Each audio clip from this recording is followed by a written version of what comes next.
Hello friends, welcome back to my channel Mampi.S cousins. Friends, কেমন আছো? আশা করি সবাই খুব ভালোই আছো। ফ্রেন্ডস, সবাইকে জানাই রথযাত্রার অনেক অনেক শুভেচ্ছা ও ভালোবাসা। আজ আমি তোমাদেরকে গ্রিন ম্যাঙ্গো মকটেল বানিয়ে দেখাবো। বাড়িতে হঠাৎ কোনো গেস্ট এসে গেছে, ড্রিঙ্ক হিসাবে গ্রিন ম্যাঙ্গো মকটেল দেওয়া যেতেই পারে। বেশিক্ষণ টাইম লাগে না, মাত্র 2 মিনিট টাইম লাগে এই গ্রিন ম্যাঙ্গো মকটেল বানানোর জন্য। তার জন্য বাড়িতে কয়েকটি উপকরণ থাকলেই হবে। চলো দেখে নেওয়া যাক আমি কি কি উপকরণ দিয়ে এই গ্রিন ম্যাঙ্গো মকটেল বানাই। কাঁচের গ্লাসে কিছু বরফের টুকরো নিয়ে নিয়েছি।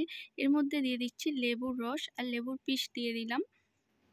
এরপর এর মধ্যে দিয়ে দেব গ্রিন ম্যাঙ্গো সিরাপ। আমার চ্যানেলে নতুন, তারা আমার চ্যানেলটাকে সাবস্ক্রাইব করে দিও আর অনেক অনেক করে শেয়ার করো। এরপর দিয়ে দিচ্ছি সোডা জল। যারা বেশি চিনি খেতে পছন্দ করো তারা এর মধ্যে চিনি দিয়ে দিতে পারো। এখানে আমি চিনিটা স্কিপ করে গেছি। এরপর দিয়ে দিচ্ছি বিট লবণ। এখানে আমার গ্রিন ম্যাঙ্গো মকটেল রেডি। তো ঝটপট বাজার থেকে গিয়ে এই কয়েকটা উপকরণ কিনে ফ্রিজে রেখে দাও, আর বাড়িতে কোনো গেস্ট আসলেই বানিয়ে দিও। রেসিপিটা কেমন হয়েছে আমাকে অবশ্যই কমেন্ট করে জানিও। দেখা হচ্ছে আবার নেক্সট ভিডিওতে।